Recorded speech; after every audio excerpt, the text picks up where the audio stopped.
สบายดีทุกคนวันนี้ก็พอกับสองหลักเช้าเราพากินเกาหน่อมันนี่เขาก็ได้ปั่นไข่เรียบร้อยนี่เนาะอาการหนาวเขาก็จีเขาให้มันเรื่องแหละรู้จะเป็นเพิ่นโมโหใส่มือเขาก็สิใส่แต่มันเรื่องเลยนะอันนี้เนาะมีไข่ใส่น้ำตาลเนาะน้ำตาลอะไรน้ำตาลกรอบก็ตีให้มันเรียบเกามันเรื่องไงฮะก็เสียเอามาทาเนาะ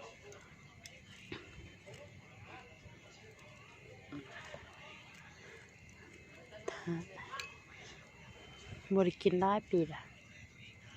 ตั้งแต่มาอยู่กรุงเทพก็บ่เคยได้กินจักเทื่อได้ขับจีใส่ไข่เด้อทุกคนอากาศหนาวเนาะเขาต้องจีเขาใส่ไข่ว่าซะบูกวด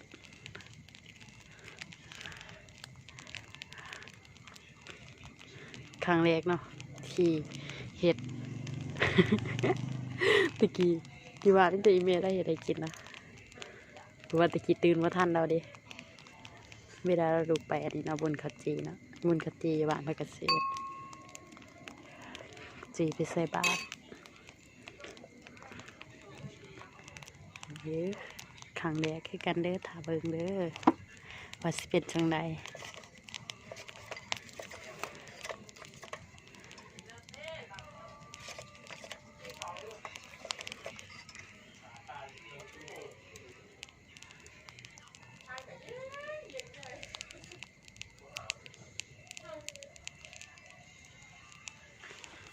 ก็ทุกคนแต่แสบปอเต้าปฏิเสธเต้านะเนาะเอาเต้าอันนี้หมอมุกกระทะเพราะว่าเต้านั้นซื้อมาได้มันกระพังใบก็ได้เอาตัวนี้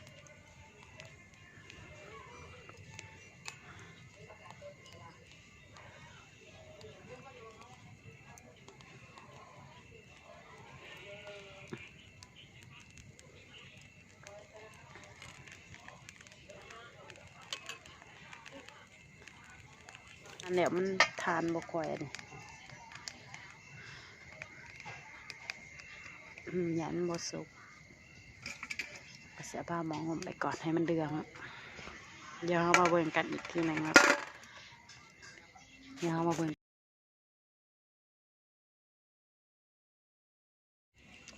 นี่ทุกคนกันเลื้องละเลยทุกคนมาเลยเพื่อสมากินน้ำกันเลยเลื้องงามค่ะก่อนสิได้แล้วมึงเลื้องแอมแต้มเนี่ยท่าไข่แหมสิบเลื้องได้ปะนี่สิเป็นสีดำๆได้ปะนี่ใส่ไข่ได้ปุ๊บสำเนียงพอดีเสียบอกเธอกระลืมรสชาติไปได้ สิเป็นรสชาติแนวเดียวนี่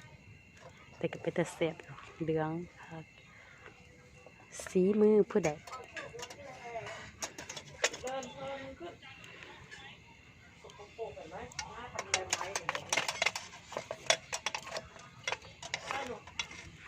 ทานแดงแล้ว